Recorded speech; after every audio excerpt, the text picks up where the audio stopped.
Gente, como é incrível como o ser humano funciona, né? Quantos conceitos errados a gente cria durante a vida.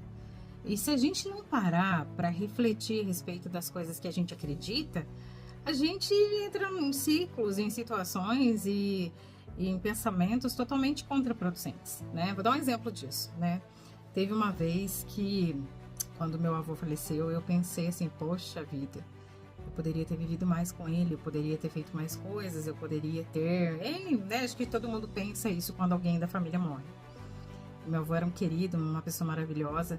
E logo em seguida, né, eu sou uma pessoa que eu me questiono a todo momento, porque eu sempre gosto de refletir todas as minhas coisas, eu não tenho nenhum compromisso, sabe, de me manter rígida em relação a um pensamento, eu gosto sempre de estar me modificando, tendo fundamentação para as coisas e refletindo e vendo cada momento da minha vida, né, o que faz sentido, né. E daí nessa época, eu acabei de pensar isso e logo em seguida eu dispensei. E o que significa isso? No momento que eu pensei isso, me veio assim, né? Na época que meu avô estava vivo, eu não tinha condições de vê-lo sempre, porque ele morava em Minas, né? Na época nem tinha tanto assim aparelho celular, essas coisas, tinha telefone e sempre que eu podia eu ligava, né? Em todos os momentos que eu podia eu ligava. Em todas as vezes que eu ligava, eu dizia que eu o amava. E todas as vezes que ele estava presente, em todos os momentos que eu estava com ele, foi intenso, foi maravilhoso. E em todos os momentos eu escutei mil vezes as histórias que ele trazia.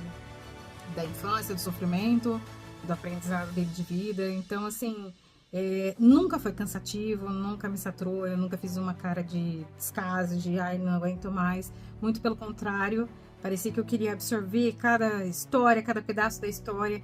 Eu achava linda a história dele, né? Eu acho linda a história dele. E, inclusive, estou escrevendo um livro sobre a história da família dele, né? É uma história muito difícil, mas enfim. Então, assim, eu acho que a gente tem que aprender a ser mais justo, mais leve com a gente, olhar para o nosso próprio contexto e realmente ver. Eu teria condições, porque às vezes a gente pensa de uma forma muito idealizada, né? A gente pensa como se a gente, no nosso contexto, não tivesse impossibilidades, como se a gente tivesse muito dinheiro, muito tempo e muitas condições e não fez porque não quis, né? E não é bem assim, né? A vida da gente tem vírgulas. E de verdade, eu acho que todo mundo faz o que pode. É lógico que algumas pessoas têm mais dificuldade de demonstrar sentimentos, afetos.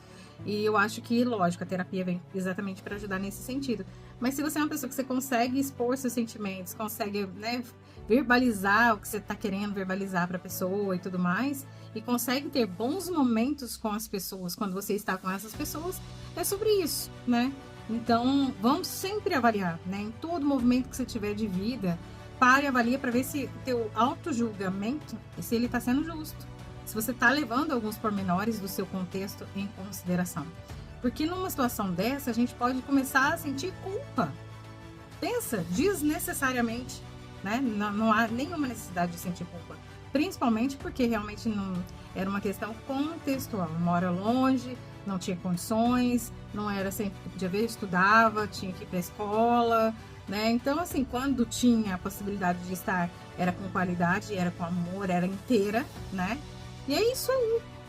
Então, sempre vamos pensar a respeito, né, das nossas próprias avaliações em relação às nossas próprias coisas, para a gente ser mais justo, mais leve e levar em consideração o contexto, que é muito importante, né?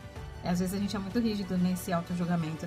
E o problema disso é que depois que a gente se sente culpado, parece que existe um movimento, mesmo que seja inconsciente, de punição. É aí que as coisas acontecem. Então vamos ficar atentos sobre isso, né?